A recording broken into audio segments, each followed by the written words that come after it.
जाना था जापान पहुंच गए চীন समझ गए না। 1950 সালের চলতি কা নাম গাড়ির বিখ্যাত সেই গান, কিশোর কুমার আর অশোক কুমারের লিপে অসাধারণ অভিনয়। সেই গান আর অভিনয়ের কথায় হঠাৎ করে মাথায় ঝিলিক মারল যখন খবর পেলাম শতাব্দী রায়ের সঙ্গে তৃণমূলের মিটমাট হয়ে গেছে। যখন জানতে পারলাম শনিবার শতাব্দী রায় দিল্লির ফ্লাইট না ধরে বরং গোয়ার সমুদ্র বিচে সপরিবারে ছুটি কাটাতে যাচ্ছেন, আর তখনই মনের মধ্যে এই গানটা আচমকায় ভেসে উঠল। সত্যি কথা বলতে কি, শতাব্দী রায়ের গুরুদক্ষিণা দেখার পরেও যে হাততালিটা দিইনি সেটা এবার দিতে ইচ্ছে করছে।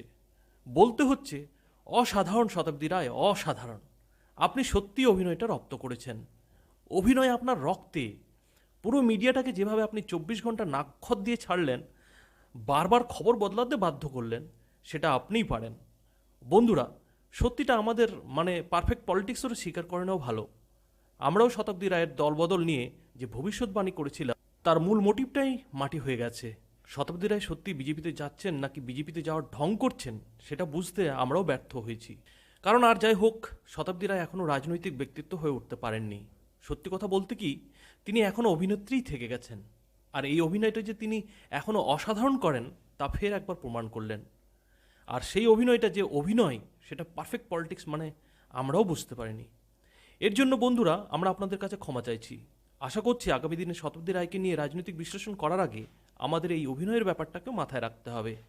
মনে রাখতে হবে সবার আগে শতাব্দী রায় অভিনেত্রী, তারপর তিনি রাজনৈতিক নেতা, কোনো দলের সাংসদ। তবে এর জন্য শুধুই শতাব্দী রায়কে দোষারোপ করা যায় না, কেননা জল্পনা তৈরি করার সময় তিনি একটি গুরুত্বপূর্ণ ইঙ্গিতবাহী মন্তব্য করেছিলেন।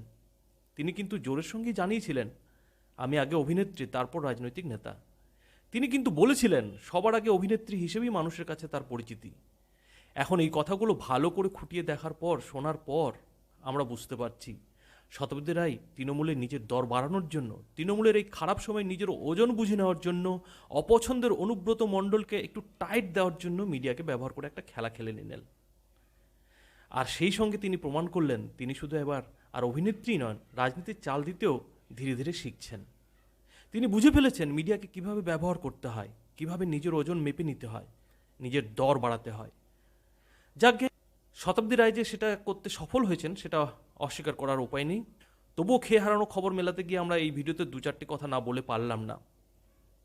শুক্রবার রাতে অভিষেক বন্দ্যোপাধ্যায়ের সঙ্গে বৈঠকের পর শতাব্দীর উচ্ছ্বসিত হাসিতেই স্পষ্ট হয়ে গিয়েছিল তিনি যেটা চাইছেন সেটা করে ফেলেছেন। মিডিয়াকে বোকা বানিয়েছেন। অনুব্রত মণ্ডলকে পর্যন্ত মিডিয়ার সামনে দুঃখী দুঃখী মুখ করে বলতে বাধ্য করেছেন, কই আমি তো কিছু করিনি। ভাবা যায় শুক্রবার রাতের ওই বৈঠকের পর যেহেতু পুরো হাওয়াটাই এত তাড়াতাড়ি ঘুরে যাবে, সত্যি কথা বলতে বন্ধুরা আমরাও সেটা বুঝতে পারিনি। তাই শতাব্দী রায়ের শুক্রবার রাতে মিডিয়ার সামনে এসে সব মিটে গেছে বলার পরেও আমরা অপেক্ষা করেছি। বলা তো যায় না, শনিবার সকালে হয়তো ফের তিনি পাল্টি মারতে পারেন। কিন্তু শনিবার সারাদিন অপেক্ষার পরেও যখন শতাব্দী রায় দিল্লিগামী বিমানে চড়লেন না, বরং যখন তিনি পাল্টা জানিয়ে দিলেন তিনি দিল্লি নয় গোয়া যাচ্ছেন, তখনই মনের অজান্তে আমরা গাইতে শুরু করলাম, জানা থা জাপান পৌঁছ গয়ে চীন সমঝ গয়ে না। আমরা ভালো মতোই সমঝে গেলাম শতাব্দী রায় আসলে পুরোটাই অভিনয় করলেন।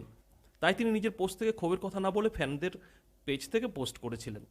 মিডিয়ার ক্যামেরার সামনে অমিত শাহর সঙ্গে দেখা হলেও হতে পারে বলে নিপাট মন গড়া স্ক্রিপ্ট পড়ে গেলেন। নিউজ চ্যানেলে ফোনের পর ফোনোতে অবলীলায় বলে গেলেন, শনিবারই দিল্লি যাচ্ছি, দুপুরে ফেসবুকে নিজের অবস্থান স্পষ্ট করছি। অমিত শাহর সঙ্গে দেখা হলেও হতে পারে। অমিত শাহর সঙ্গে যে আচমকায় দেখা করা যায় না তা আমরা আগের ভিডিওতেও বলেছিলাম, কিন্তু বুঝতে পারা যায়নি শতাব্দী রায় আসলে অমিত শাহর সঙ্গে কোনো যোগাযোগই করার চেষ্টা করেননি। তিনি শুধু মিডিয়াকে ভাওতা দিয়েছেন, যে ভাওতাই শুধু মিডিয়া নয়, রাজ্য বিজেপির সভাপতি দিলীপ ঘোষ পর্যন্ত ভ্যাবাচাকা খেয়ে গিয়েছিলেন। তিনিও মিডিয়ার সামনে শতাব্দীর সঙ্গে বিজেপির যে কোনো কথা হয়নি সে কথা স্পষ্ট করে স্বীকার করতে চাননি। কিন্তু এখন বিজেপির নেতারাই পাল্টা বলছেন শতাব্দী দিল্লিতে গিয়ে বিজেপিতে যোগ দিচ্ছেন, সেটা জানার পর দিলীপ ঘোষই দলের অন্য কর্মীদের কাছে জানতে চেয়েছিলেন ব্যাপারটা কি হচ্ছে বলতো।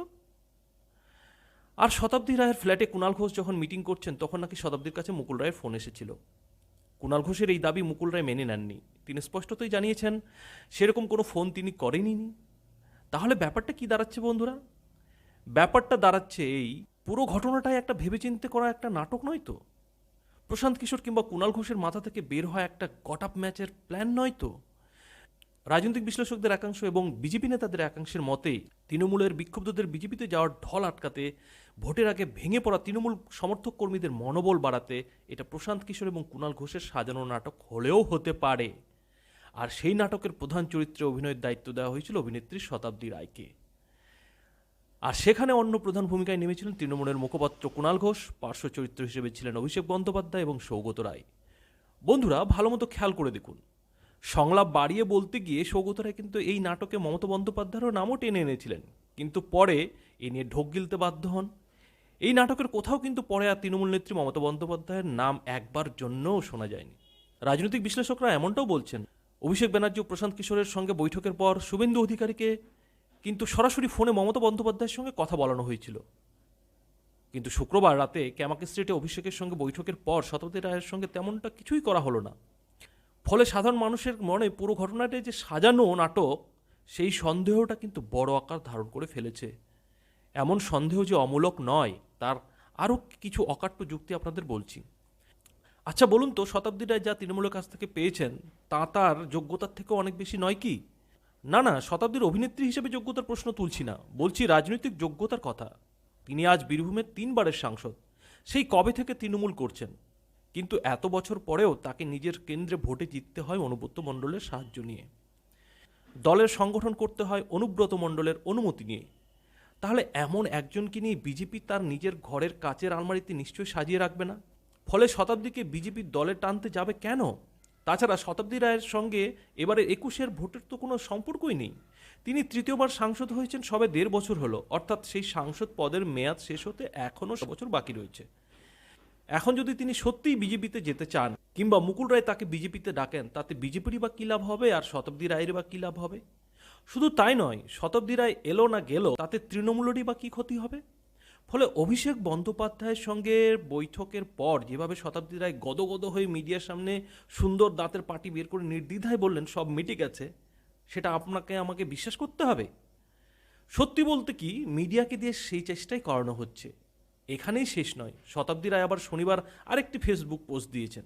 কেননা তিনি প্রমাণ করতে চান তিনি যে কথা দিয়েছিলেন সেই কথা রাখেন।